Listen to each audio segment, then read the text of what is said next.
Imagine stepping off a crowded steamship into a roaring metropolis where fortunes are made overnight and dreams shatter just as fast. In 1880s New York City, the Gilded Age turned streets into battlegrounds of ambition and survival. But what if I told you that beneath the glittering facade lurked a city on the brink of revolution? Stick around, you're about to walk these streets like never before. Welcome to Echoes of Past Chronicles, where we resurrect forgotten worlds through immersive AI reconstructions.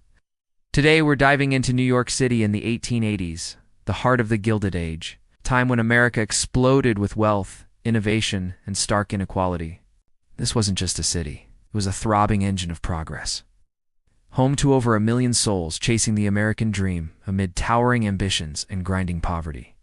You'll experience a virtual tour like no other, bustling harbors, opulent mansions, shadowy tenements, and engineering wonders that redefine the skyline. If you've ever wondered what it truly felt like, hit that like button and let's step back in time. Picture this.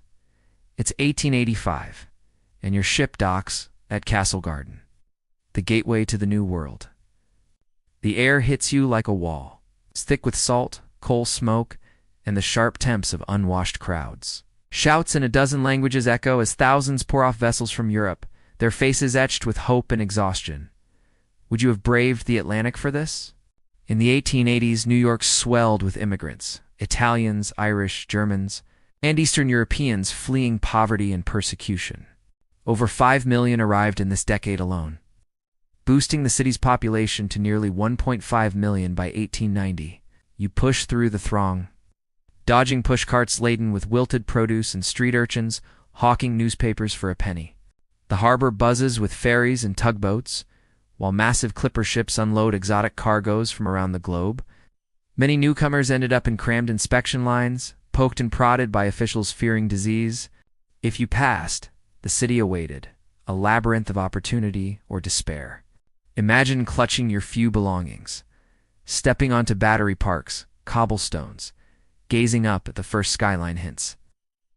What would your first move be?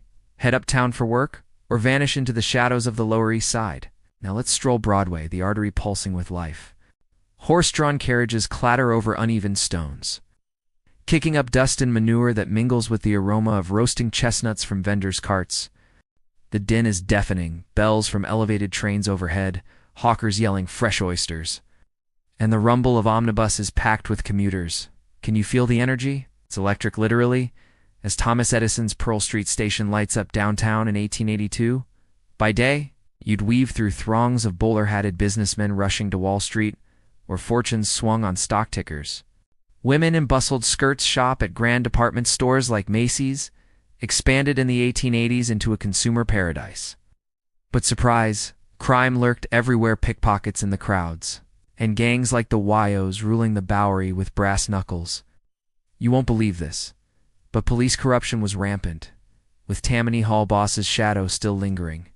Sensory overload hits as you pass cast-iron buildings soaring 5 stories high, their ornate facades gleaming like wedding cakes. Construction booms everywhere, scaffolds creak, hammers pound, building the foundation for skyscrapers. The Tower Building, New York's first true skyscraper at 11 stories, rises in 1889, defying gravity with steel frames. Imagine craning your neck upward. Awestruck, would you dare ride one of the new hydraulic elevators? But it wasn't all grit. Venture up Fifth Avenue and you're in another world. Tier. The Vanderbilts and Astors erect palaces, rivaling European chateaus. Picture gliding past the Vanderbilt Mansion at 645th Avenue. Completed in 1882, a French Renaissance behemoth with marble halls and crystal chandeliers. Carriages pull up to lavish balls where gowns cost more than a worker's yearly wage.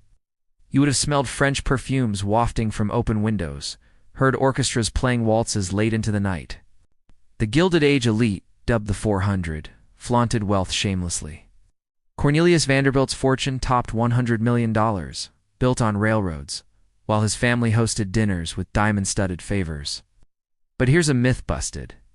Not all were old money. Many were self-made titans like Andrew Carnegie. Now step into the shadows of the Lower East Side. Tenements cram families into airless rooms, 5 stories high with no plumbing. Jacob Riis's photos expose the horror. Children sleep on fire escapes to escape the stifling heat. Cholera outbreaks claim thousands.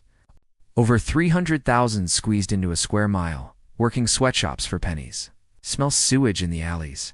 Hear cries of rag pickers scavenging. Shocking fact. Average life expectancy here was under 40, while uptown it neared 60. This divide fueled tensions. Could you have bridged this gap? Transitioning from divides to triumphs, let's cross the East River via the Brooklyn Bridge, opened in 1883, after 14 years of toil. Imagine the grand opening. Fireworks explode. Crowds of 150,000 cheer as President Chester Arthur marches across. This Gothic marvel, with its soaring towers and web of cables, spans 1,595 feet, the world's longest suspension bridge then. You feel the sway underfoot, wind whipping your face, gazing at the Manhattan skyline below. But tragedy hides here. 27 workers died building it, including designer John Roebling, crushed early on. Further afield, the Statue of Liberty arrives in 1885, assembled on Bedloe's Island and dedicated in 1886. Picture the unveiling, rain pours. But 1 million watch as Lady Liberty's torch ignites hope for immigrants. Give me your tired, your poor, Emma Lazarus's poem proclaims, yet irony strikes as anti-immigrant sentiments brew. Would you have climbed her crown for the view? Nearby Central Park, fully landscaped by the 1880s, offers respite, carriage rides under leafy arches, boating on the lake amid swans, now braced for drama. The Great Blizzard of 1888 dumps 21 inches of snow in March, paralyzing the city. Winds howl at 85 miles per hour, drifts bury horse cars, and over 200 perish in the whiteout. You huddle indoors, hearing telegraph wires snap like gunfire. Surprise! This catastrophe sparks underground subways and buried power lines, modernizing infrastructure. Culturally, the city dazzles. The Metropolitan Opera House opens in 1883, its diamond horseshoe boxes glittering with jewels.